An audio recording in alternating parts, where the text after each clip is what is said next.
Here, kom ons verenig saam in gebed, en kom ons nader tot God. Ons almagtige God en Hemelse Vader, baie dankie vir die voorreg wat ons het, om ook as gemeente saam tot U te nader in gebed, die afhanklikheid en ons hoofde nederig gebuig, wat ons weet, Here, met wie ons besig is. Die Here wat ver bo ons menslike verstand verhewe is, die enige Here, die skepper van die hemel en die aarde, dit wat ons sien en selfs dit wat ons nie eens van weet, sien, proe of hoor nie. U is ver bo tegnologie, U is ver bo die akademiese, U is ver bo die wetenskap en U alleen word nie beperk deur enige natuurwette nie. Ons is so dankbaar en bevoorreg, Here, om U teenwoordigheid vanoggend te mag wees. En ook voor die aangesig te kan verskyn en te bly lewe, want U genade is groot en U liefde meer. Ons is so dankbaar, Here, dat ons weet dat as God vir ons is, wie kan teen ons wees nie. Dit is dan ook al ons kan staande bly hier die baie moeilike tye waarin ons lewe, tye van verval, tye van goddeloosheid, tye van afvalligheid, maar ook tye, Here, waar daar so gereeld en so maklike bespotting van U gemaak word. En dat wanneer ons daarteen wil opstaan, of wanneer ons dit in die Bybel wil regstel, dan word Bybelse waarhede as haatspraak beskou. Dis moeilike tye waarin ons onsself bevind, maar nie onmoontlike tye nie. Want U alleen is die een wat die onmoontlike moontlik maak, en U het ons vir 'n doel ook in hierdie tyd gelaat leef, en dat hier wees, en vanoggend by die kerk by mekaar kom, en mag ons ook in daardie doel slaag waarvoor U ons geroep het, en waarna U ons bestuur ook deur die kragvolle inwerking van die Heilige Gees. Ons is dankbaar, Here, om deel van hierdie gemeente te kan wees, 'n gemeente wat bereid is, Here, om ook die pad saam met U te loop. Om skoene van bereidwilligheid aan te trek, om ten spyte van alles ook op te staan vir Bybelse waarhede, en dit wat ons lees, en dit wat ons glo. En ons weet, Here, dat sonder U is daar vir ons maar geen toekoms nie, vandag nie, gister nie, en ook nie môre nie. En ons weet, Here, dat ons dit so nodig. Besonder ook met die slegte nuus wat ons gehoor het, vanuit ons gemeente met die motorongeluk van Melanie en Daniel en Madan, en waar hulle dan sterk in die hospitaal, dit ons ook, Here, dat hulle sal wees, dat U ook daar wetenskap en genesing en herstel sal gee. Ons weet, Here, dat dit is nie U alleen, maar dit kan bewerk, en daarom eer ons U daarvoor, want ons staan nuuskierig met afwagting en kyk, Here, hoe U werk, hoe U besig is om ook 'n verskil te maak in elkeen van ons lewens. Maar ons dan die voorreg het om nou vanoggend ook hier in die kerk te wees. Bid ons, Here, dat U deur die woord en deur die Gees tot elkeen van ons sal spreek, en dat ons sal hoor wat U vir ons wil sê, dat daar 'n rustigheid sal wees, maar ook 'n groot verantwoordelikheidsbesef in ons lewens, dat ons moet net vir U lewe.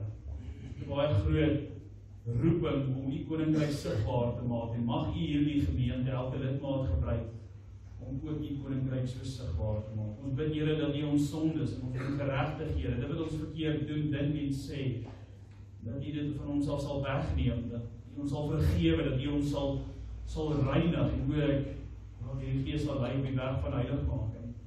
En daarsonder kan ons nie op daardie weg wandel nie. Ons vra ook, Here, dat U die geleentheid sal strek tot U eer, dat U eie eer sal behou. Ons vra ook, Here, dat die woord alleen sal spreek, en dat elkeen wat vanoggend ook hier is, vir hierdie tyd wat voor lê, werklik vir 'n oomblik hulle fokus op U alleen sal plaas, en 'n behoefte sal hê om U stem te hoor in hulle harte. In Jesus naam bid ons dit deur die kragvolle inwerking van die Heilige Gees. Amen. Ons lees dan saam hier 1 Tessalonisense 5, daarvan vers 1 tot en met vers 11. Dit is nie 'n spesifieke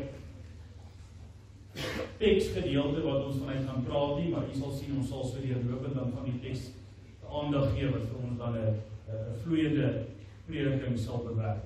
Vriende, ons lees dan saam 1 Tessalonisense 5, daar vanaf die eerste vers. Maar oor die tye en geleenthede, broeders, het julle nie nodig dat aan julle geskryf word nie. Julle weet self baie goed, dat die dag van die Here kom, net soos 'n dief in die nag. En wanneer hulle sê, vrede en veiligheid, dan verval 'n skielike verderf hulle, soos die barensdood 'n swanger vrou, en hulle sal sekerlik nie ontvlug nie. Maar julle, broeders, is nie in duisternis, dat die dag julle soos 'n dief sou oorval nie. Julle is almal kinders van die lig en kinders van die dag. Ons is nie van die nag of die duisternis nie. Laat ons dan nie slaap soos die ander nie, maar laat ons waak en nugter wees. Maar die wat slaap, slaap in die nag, en die wat dronk word, is in die nag dronk. Maar laat ons wat van die dag is, nugter wees, en die borswapen van geloof en liefde aan, en as helm die hoop op die saligheid. Want God het ons nie bestem tot toorn nie, maar om die saligheid te verkry deur ons Here Jesus Christus, wat vir ons gesterf het, sodat ons, of ons waak en of ons slaap, saam met hom kan lewe.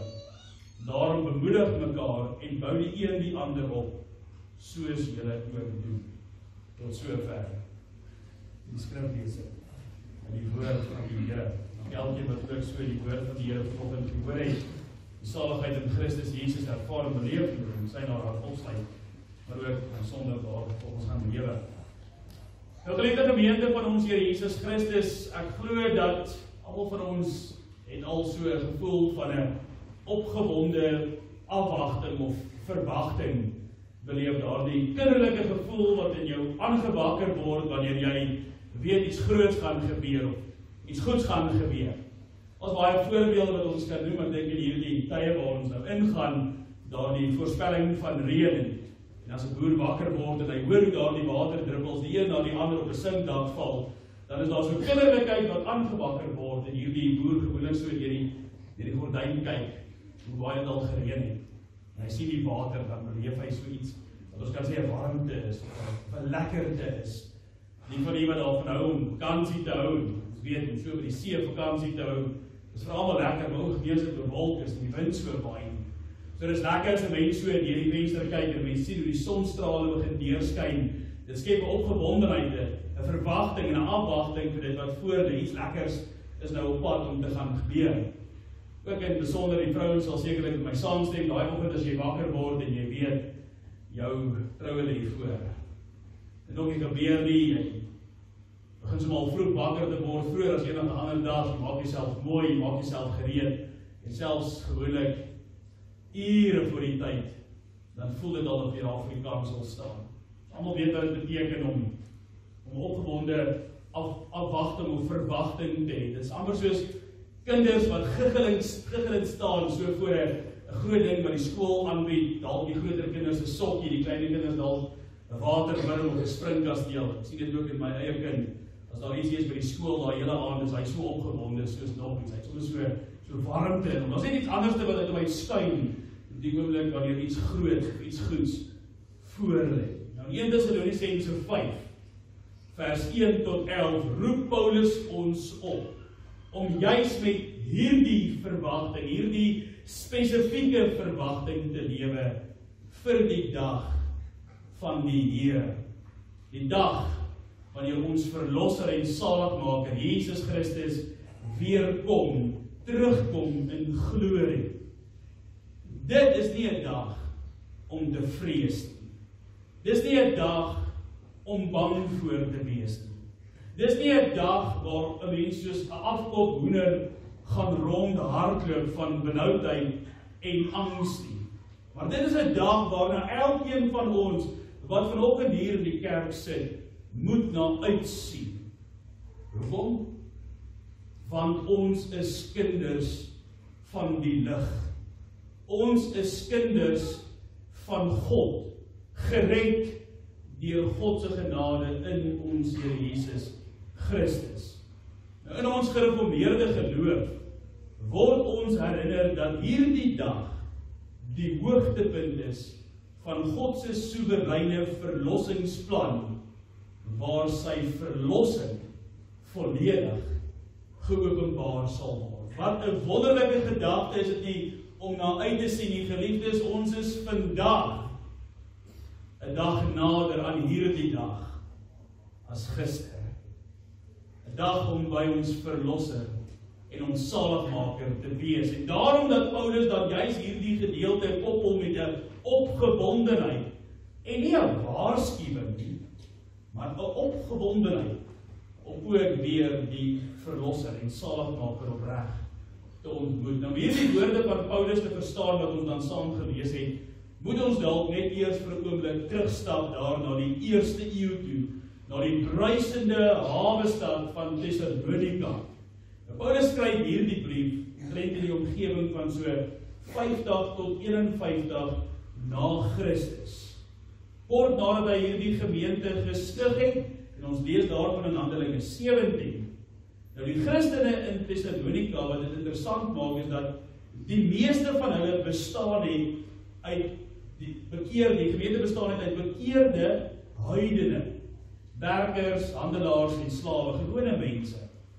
Maar na hulle tot inkeer gekom het, of op die weg van die Here begin wandel het hulle as ware vreemdelinge in hulle eie stad begin raak. Hulle het vreemdelinge geraak in 'n heidense wêreld, omring deur afgoderry, goddeloosheid, wanorde, onregverdigheid en ook die bose Romeinse mag. Nou in hoofstuk 4 van die boek van die 1 Thessalonisense 4, daarvan in vers 1, is Paulus se doel om aan hierdie gemeente wat baie vra, troos te bring. Troos te bring by die afsterwing van 'n geliefde, maar ook troos te bring deur die gedagte van die wederkoms. Dat die Here Jesus juis kom en homself kom verenig met diegene wat ons voorgegaan het, maar ook diegene wat nog lewe. So hy gebruik juis hierdie boodskap van die wederkoms om 'n rustigheid en 'n kalmte in die gemoed van die gemeente te bewerk en uiteindelik dan ook te bring. Nou in hoofstuk 5 wat ons saam gelees het, fokus Paulus op die tyd en die betekenis van die wederkoms. Die dag van die Here. Nou die gemeente van Thessalonika het die Ou Testament baie goed geken. Paulus prys hulle daarvoor, hy is opgewonde saam met hulle juis daaroor dat hierdie gemeente 'n gemeente is wat die Bybel van daardie tyd baie goed ken en haar streef om dit wat hulle daar lees uit te leef en te stry teen die dinge waarteen hulle gewaarsku word. So dis 'n gemeente wat werklik die geskrifte tot hulle beskikking baie goed, deeglik en effektief ken.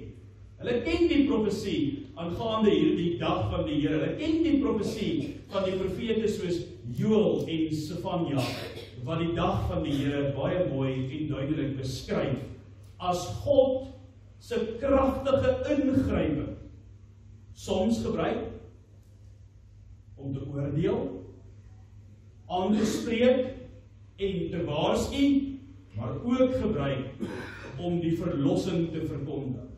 Nou hierdie gemeente het net soos hierdie afgelope week bietjie met mekaar begin gesels oor wat nou presies hierdie dag van die Here is. Wanneer sal dit gebeur? Hoe sal dit gebeur?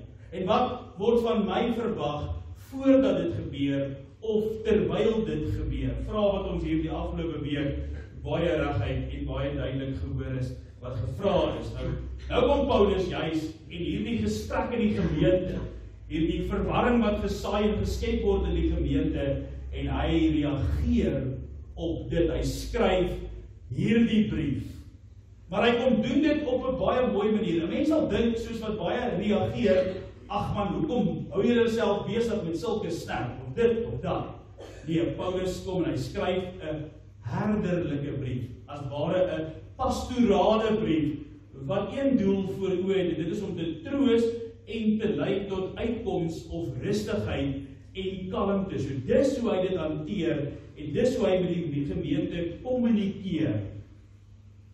Nou kom hy en hy probeer hulle te help en hulle te lei dat hulle uiteindelik bemoedig sal word om in die geloof sterk te staan en ook in hulle hoop versterk te word. En dis ook vanoggend se roeping vanuit hierdie gedeelte en wat die Heilige Gees se doel in ons lewens is. As ons hierdie gedeelte van Thessalonisense 5 vers 1 tot 11 lees. Ek en jy word ook vanoggend opgeroep om in ons geloof staande te bly, maar ook om in getrouheid te wandel en 'n opgewonde verwagting te ontwikkel oor die dag van die Here, of dan ook die wederkoms van ons Here Jesus Christus. Vir die gemeente van Thessalonika was hierdie woorde soos 'n helder lig wat aangeskakel word in 'n donker, duistere stormnag. Dan dan kom Paulus ook, soos dat hy goed is met die woordspeling, en hy kom gooi hier 'n beeld in, wat ons baie goed ken. Hy sê vir hulle, dit kom soos 'n dief in die nag, om te wys dat hierdie dag van die Here wat hulle goed ken, skielik en onverwags sal kom. Dat die ongelowiges, ja, vir die wat leef asof daar vrede en veiligheid is, in 'n gemakzone of 'n laksheid of 'n louheid beleef, en God se bestaan ignoreer, sal hierdie dag wees soos 'n vrou wat 'n normale kraam gaan. 'n Onvermydelike pyn, onkombaar. So wat Paulus hier vir die gemeente, hier gebruik hy dit as 'n waarskuwing vir die ongelowiges. Hy gebruik die wederkoms as 'n waarskuwing vir diegene wat nie glo nie. En sê, jy sal dit voel. Jy kan dit nie keer nie. Maar vir die gelowiges, die kinders van God, die kinders van die lig, is die boodskap heeltemal anders. Hoor wat sê Paulus vir die gemeente, maar julle broeders is nie in duisternis, dat die dag julle soos 'n dief sou oorval nie. Paulus sê vir hierdie gemeente van Christus, hierdie kerk wat staande gebly het ten spyte van konflik en vervolging en uitdagings en verdrukking, sê hy vir hierdie gemeente, julle hoef nie bang te wees nie, julle hoef nie bekommerd te wees nie, want julle is kinders van die lig. Julle is gered, reeds gered, deur die offer van die Vader se Seun, Jesus Christus. En daarom dan hierdie dag van die Here wat julle van gelees het, dis nie 'n bedreiging nie, maar dis 'n triomf. Dis 'n oorwinning, dis iets om oor opgewonde te raak. En dan kom Paulus, en hy kom sê vir hulle, binne in hierdie gedagte, kom motiveer hy hulle, spoor hy hulle nou aan, julle moet nou van hier af so lewe. Dit wat ons elke Sondag ook van die kanslaaf doen. Hoor wat sê die Here, asseblief geliefdes, gaan leef so, gaan doen dit, gaan implementeer dit in jou lewe. En nou kom Paulus en hy kom spoor hierdie gemeente aan met net twee sake. Hy sê vir hierdie gemeente, hierdie gelowiges, wees nugter ten alle tye en wees waaksaam. Wees nugter, en Paulus gebruik die woord waak, maar waaksaam. So soldate, sê hy, wat toegerus is, voorbereid is met die borswapen van geloof en liefde, en daarmee saam die helm van die hoop op die saligheid, soos hy dit noem, wat ons weet, redding is. So, Paulus sê vir die gemeente, jy moet jou geloof op jou bors dra, maar jy moet ook die helm van verlossing aantrek, die identiteit wat ons kry in die Here Jesus Christus, wat ons anders maak as hierdie wêreld waarin ons lewe. Daarom dat ons nie net uitsprake maak links en regs nie, maar fokus by die waarhede van die skrif. Dis wat die Here deur Paulus ook dan vanoggend vir ons sê, 'n stad waar vervolging en versoeking daar was om elke hoek en elke draai, was dit 'n oproep aan hierdie gemeente om standvastig te bly. Nou geliefdes, 'n mens kan slegs standvastig in die geloof bly as jy die woord van God ken, en daarom dan dat Paulus hierdie gemeente dank vir hulle geloof, want dis nie leë geloof nie, dis nie formule godsdienst nie, hulle glo die Bybel, en hulle probeer om die woord van die Here, die Bybel, uit te leef. En dit is dan uiteindelik ook Paulus se doel met ons vanoggend. Hy sê vir ons, soos wat hy vir die gemeente ook in Thessalonika sê, julle moenie soos die wêreld slaap nie, moenie onvoorbereid wees soos die wêreld of dronk wees nie. Moenie toelaat dat die sonde julle aflei nie, moenie toelaat dat die sonde julle afstand is in God gewerk nie. Moenie toelaat dat die ongeruimdhede en die onverskillighede van hierdie wêreld jou pad en jou lewe bevlek nie. Hy sê vir die gemeente, lewe doelgerig. Doelgerig waarop? Doelgerig met jou oë gefestig en gefokus op die wederkoms van die Here Jesus Christus, wat werklik, soos ek genoem het, alreeds 'n dag nader is as gister. Dis wat Paulus besig om vir hierdie gemeente te leer. Maar hy troos hulle ook in hierdie gedeelte. Hy spreek hulle as ware vry, wat ons dankbaar is oor dat Paulus dit doen, want ons kan dit onsself ook toe in hierdie teks. Paulus sê vir die gemeente van Thessalonika, ook vir ons vanoggend, God het ons nie bestem tot toorn nie of oordeel nie, maar om die saligheid te verkry deur ons Here Jesus Christus. Paulus sê vir die gemeente wat die vraag vra oor die wederkoms, julle is nie bestem vir die oordeel nie. Wonderlike gedagte en troostwoord is dit nie om te ontvang nie. Julle spring die oordeel vry. Ek het julle bestem vir iets anders. Ek het julle bestem in die bloed van Christus, vir die nuwe lewe in Christus, vir die redding in Christus, vir die hoop in Christus. Dit is waarna toe ek julle bestem het, my uitverkorenes, want dis wat Paulus ons ook dan in hierdie gedeelte noem. Hierdie verlossing wat Paulus van praat en vir die gemeente sê, is 'n waarborg. Dis gewaarborg deur die dood en die opstanding van ons Here Jesus Christus. En dit beteken dat al het hulle voorgegaan in die dood, of selfs die wat nog lewe, hulle sal verenig word met die Here Jesus Christus. Dis asof Paulus vir die gemeente sê, dat is Jesus wat ons bymekaar hou. En julle fokus op hom plaas en hom alleen in julle lewe. Wees waaksaam en nigter. Wees deeglik bewus van die Here Jesus in jou lewe. Wees bewus van hom in jou gedagtes. Wees bewus van hom in jou dade. Wees bewus van hom in jou besluite. Wees bewus van hom in die keuses wat jy moet maak elke dag. Dis wat Paulus hier vir die gemeente sê. Raak bewus van jou verlosser. Dan sal jy ons opgewonde wees om hom te ontmoet. Maar as jy van hom vergeet, jou fokus op iets anders plaas, dis dan wanneer ons bang raak. Dis dan wanneer ons onseker raak. Dis dan wanneer ons luister na uitsprake van ander mense, wat ons verhouding met ons verlosser is nie reg nie. Ons vertrou hom nie genoeg, dat hy in staat is om hierdie gebroke mens ook te red nie. As mens hierdie woorde van Paulus lees, dan kom ons agter dat Paulus skryf ook hierdie woorde vir ons. Daarom dan het hy ook sy gedeelte afsluit wat ons saam gelees het met hierdie bevel. Bemoedig mekaar en bou mekaar op. Dit was 'n direkte opdrag wat Paulus vir hierdie gemeente gegee het. Dit was nie opsioneel gewees om dit toe te pas of te implementeer in die gemeente nie, hulle moes dit doen. Hulle moes mekaar opbou, mekaar optel as hulle geval het, begin moedeloos raak of bang raak of struikel, moes hulle mekaar help. En saam is dit net makliker in elk geval om staande te bly. En Paulus sê vir hulle, glimlag 'n bietjie. Want Jesus is naby.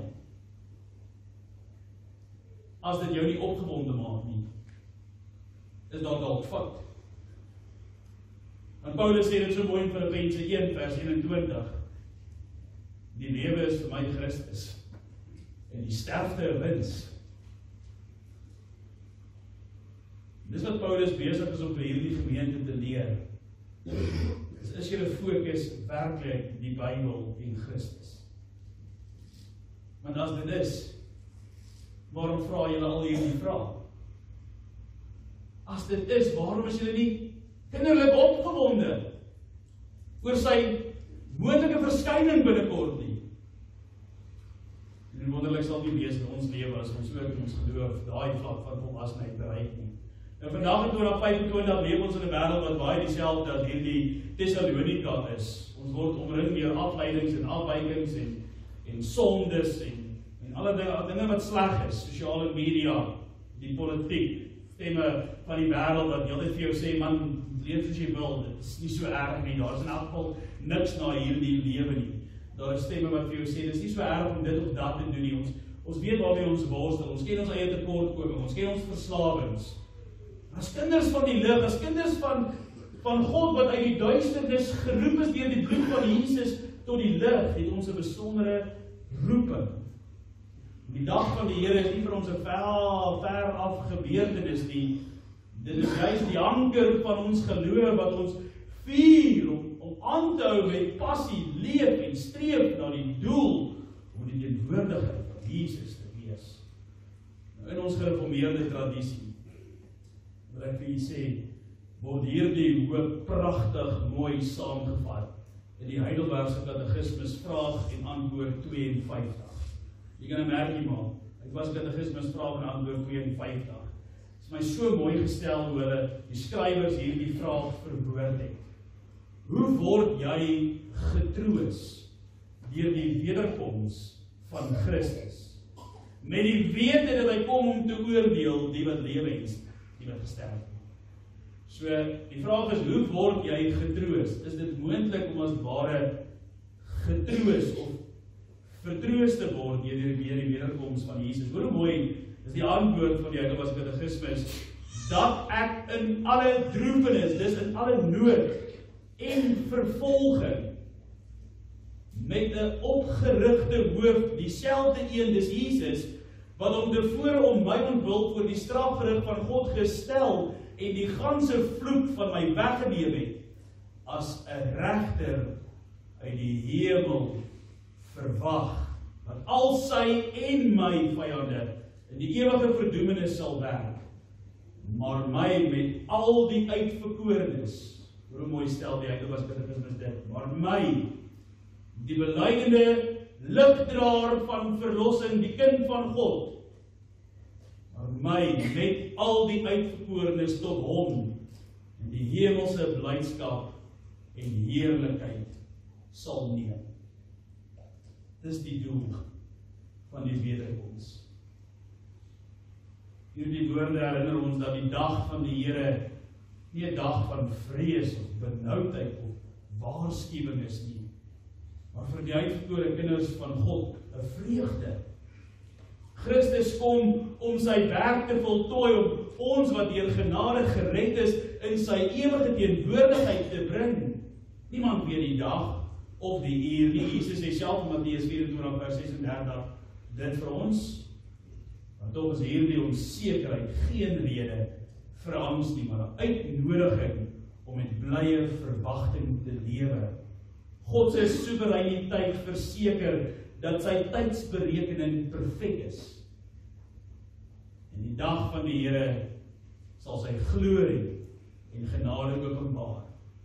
Wat beteken dit vir ons? 'n paar praktiese riglyne waarmee ek wil afsluit. Wat beteken dit nou vir jou en my? Ons wat nou sê ons is lig van die Here, ons is kinders van die Here. In die eerste plek, gaan leef dan as 'n kind van die lig, gaan leef. Moenie jou lig onder 'n maatemmer versteek nie. Gaan plant jou lig op 'n berg, dat almal dit kan sien, en almal ook in daardie vreugde kan deel. Paulus roep ons om waaksaam en ten alle tye nugter te wees. Daar moet niks in ons lewens toegelaat word, waar ons fokus van God wegneem nie. Dis die Satan se effektiefste middel tot twyfel. Dis wanneer jy ver van God af leef en ver van God af voel. Dit beteken om ons oë op Jesus te hou deur gebed, konstante gebed, Bybel lees, kerk toe gaan in 'n lewe van heiligheid. In 'n wêreld vol verleiding en afleidings dra jy ons nou die borswapen van geloof en liefde. Dis mos iets wat ons ontvang het. Die Heilige Gees het dit vir ons aangetrek en ons daarmee toegerus. Ons besit dit, jy het dit.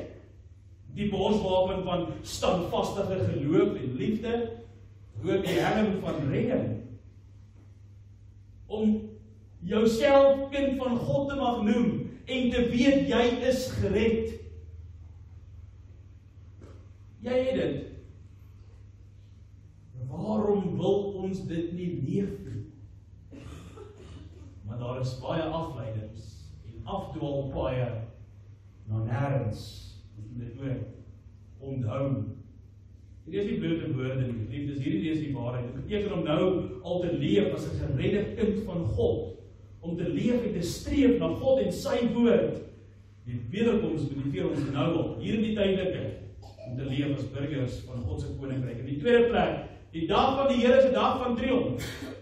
Stel jy net hierdie toneel voor, wat ons in die Here se wille sal beleef. Die hemel skeur oop, die bassein van God weer klink, en Christus daal neer vanuit sy heerlike majesteit.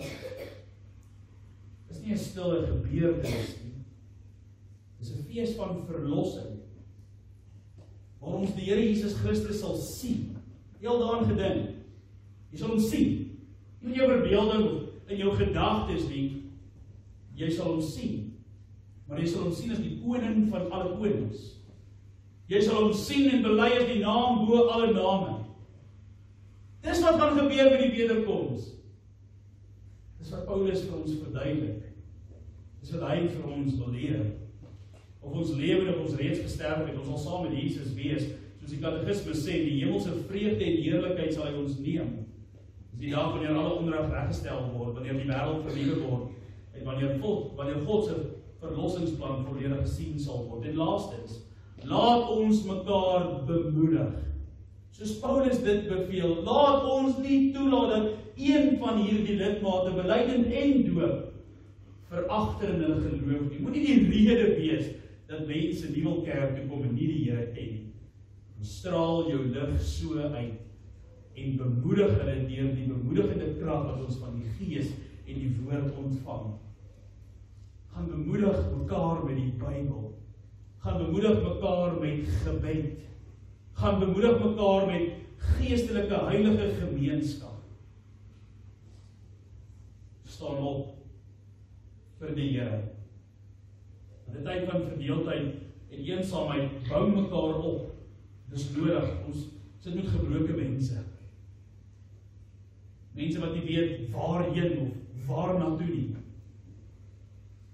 Maar hier sit ons vanoggend, aangetrek met die borswapen van geloof en die identiteit as 'n geredde kind van God. Ons het nie meer 'n verskoning nie. Ons moet nou die lig van die evangelie gaan laat uitstraal en die wêreld bewus maak van hierdie Christus wat homself aan ons geopenbaar het.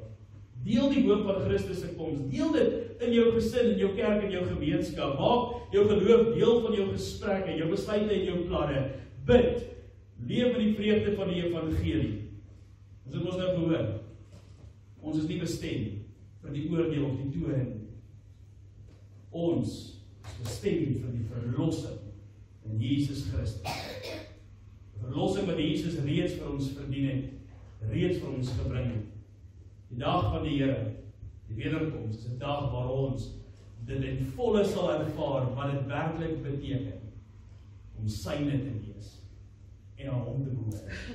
Dis iets om na uit te sien. Jy moet werd om deur die gordyn van jou lewe te kyk en te sien wat daar aan die ander kant aangaan. Maak dit nie opgewonde dat jy die voorreg het om voor die lewende God te staan. En jy sal bly lewe. As dit jou nie opgewonde maak, dan ken jy dalk nie God nie. Die gemeente, die dag van die Here is die hoogtepunt van God se verhaal met ons. Dis die dag wanneer Christus terugkom, nie om ons te verras nie, maar om ons te kom verwelkom as uitverkorenes. Soos die heilige katekismus ons leer, kan ons met opgerigte hoofde hierdie dag verwag. En ons verlosser, jou verlosser, my verlosser, hierdie gemeente se verlosser, het alles reeds klaar gedoen om ons syne te maak. Laat ons gaan lewe met 'n blye verwagting, waaksaam, nugter en vol geloof, liefde en hoop, gehoorsaamheid. Niemand weet die uur, niemand sal dit ooit weet nie. Maar weet jy wat is beter? Ons ken dalk nie die uur nie, ons ken dalk nie die dag nie, maar ons ken die een wat kom. En dis die belangrikste. Amen. Kom ons dan. Dierbare Heer, Hemelse Vader, baie dankie dat U self deur die woord vanoggend aan ons geopenbaar het. As 'n God wat getrou bly in U verbondsbeloftes. Ons bid Here dat U deur die Gees en deur die woord ook in ons harte so sal werk dat ons ook hier die vreugde, blydskap en heerlikheid deelagtig sal word reeds in hierdie tydelike lewe omdat ons so naby aan U lewe.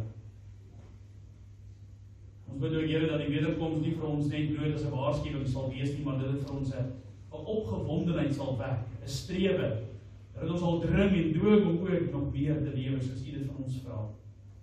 Ons het baie groot verantwoordelikheid om ligdraers in hierdie donker wêreld te wees. En mag U ons gemeente en elkeen ook wat vanoggend hier is gebruik om ligdraers van die evangelie te wees. In Jesus naam bid ons dit deur die werking van die Heilige Gees.